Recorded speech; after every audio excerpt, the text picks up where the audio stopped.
Have you ever heard of a ruler so powerful they were called the Magnificent? A leader whose empire stretched across 3 continents and whose reign defined a golden age. Today, we're diving into the life of one of history's most iconic figures, Suleiman the Magnificent, the 10th and longest reigning Sultan of the Ottoman Empire. His story isn't just about battles and conquests, it's a tale of law, art, love, and tragedy that shaped the world we live in. Born in 1494, Suleiman was destined for greatness. He was the son of Sultan Selim I, a fierce and ambitious ruler who had dramatically expanded the empire's borders. From a young age, Suleiman was meticulously trained for leadership.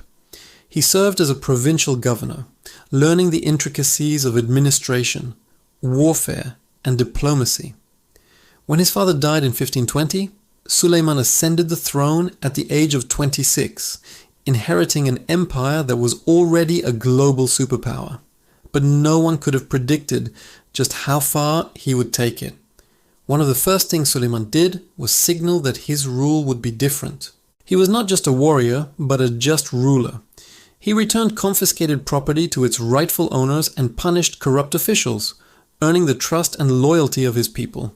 But make no mistake, his ambition knew no bounds. He immediately set his sights on Europe. In 1521, just a year into his reign, he achieved what his great-grandfather, Mehmed the Conqueror, had failed to do. He captured the formidable fortress of Belgrade. This city was the gateway to Central Europe, and its fall sent shockwaves across the continent. But Suleiman was just getting started. The following year, he turned his attention to the Mediterranean, targeting the island of Rhodes. It was the stronghold of the Knights of St. John, a thorn in the side of Ottoman shipping for centuries. After a grueling 6-month siege, the Knights surrendered. With Belgrade and Rhodes under his control, Suleiman had secured both his land and sea routes, establishing Ottoman dominance in the region. His most legendary European campaign, however, was yet to come. In 1526, Suleiman marched his massive army into Hungary. At the Battle of Mohacs, the Ottoman forces, with their superior numbers and advanced artillery, delivered a crushing blow to the Hungarian kingdom. The battle was over in just a couple of hours, but its consequences were immense. The king of Hungary was killed. His army was annihilated, and the path to the heart of Europe was wide open. 3 years later, in 1529, Suleiman stood before the walls of Vienna, the capital of the Habsburg Empire. This was the high-water mark of the Ottoman advance into Europe. The siege of Vienna ultimately failed due to bad weather and overstretched supply lines. But the message was clear. The Ottoman Empire was a force that could challenge the very centers of European power. While his European campaigns are famous, Suleiman was equally active in the east. He waged multiple wars against the rival Safavid Empire in Persia. These campaigns were about more than just territory. They were a struggle for leadership of the Islamic world. Suleiman successfully captured Baghdad, the historic capital of the Abbasid Caliphate, and secured control over Iraq and eastern Anatolia. These victories not only expanded his empire, but also protected the major trade routes and reinforced the Ottoman Sultan's claim as the leader of Sunni Islam. But Suleiman's legacy isn't built on military might alone. In his own lands, he was known as Kanuni, which means the Lawgiver. This title might be even more important than the Magnificent. Why? Because Suleiman understood that a great empire needed more than just a strong army. It needed a fair and efficient system of justice. He undertook a massive project to reform the Ottoman legal code. He didn't just write new laws. He meticulously gathered, organized, and harmonized the existing jumble of decrees and traditions with the principles of Islamic law, or Sharia. This new legal framework, known as the Canon-i-Osmani, covered everything from taxation and land ownership to criminal justice and the rights of non-Muslim subjects. It created a stable and predictable system that would govern the vast, multi-ethnic, multi-religious empire for centuries to come. It was this foundation of law and order that truly allowed the empire to flourish. And flourish it did. The age of Suleiman was an unparalleled cultural renaissance. The Sultan himself was a gifted poet, writing under the pen name Muhibi, which means lover or friend. His verses often spoke of love, destiny, and the burdens of power.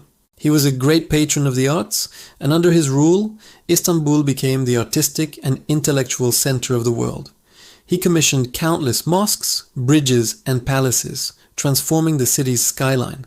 The chief architect of this transformation was the legendary Mimar Sinan. A genius of his time, Sinan served as the chief imperial architect for Suleiman and his two successors. He designed over 300 major structures, but his masterpiece is undoubtedly the Süleymaniye Mosque in Istanbul. More than just a place of worship, it was a massive complex that included schools, a hospital, a public bath, and a library. It stands today as a testament to the architectural brilliance and cultural sophistication of Suleiman's reign. Its elegant domes and slender minarets still dominate the Istanbul skyline, a permanent monument to the magnificent Sultan.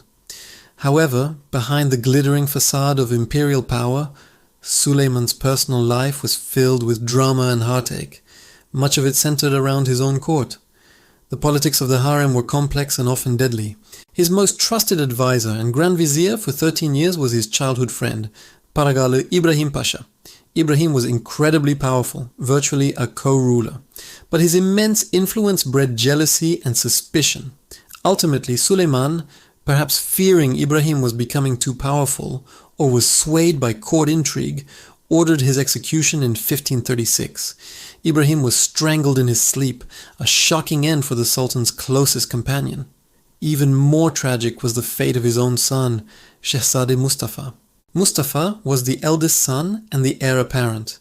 He was popular with the army and the people, seen by many as the ideal successor to his father. But rival factions at court, particularly those aligned with Suleiman's wife, Hürrem Sultan, who wanted her own sons on the throne, plotted against him. They convinced Suleiman that Mustafa was planning to usurp him. In 1553, during a campaign against Persia, Suleiman summoned Mustafa to his tent. As Mustafa entered, he was ambushed and executed on his father's orders. This act sent shockwaves through the empire, and is often cited as a turning point, a dark stain on Suleiman's legacy that haunted him for the rest of his life. Despite these personal tragedies, the empire remained strong. Suleiman continued to rule and lead his armies, even into old age. In 1566, at the age of 71, he embarked on one last campaign into Hungary to capture the fortress of Szigetvar. It was during this siege that the great Sultan died in his tent.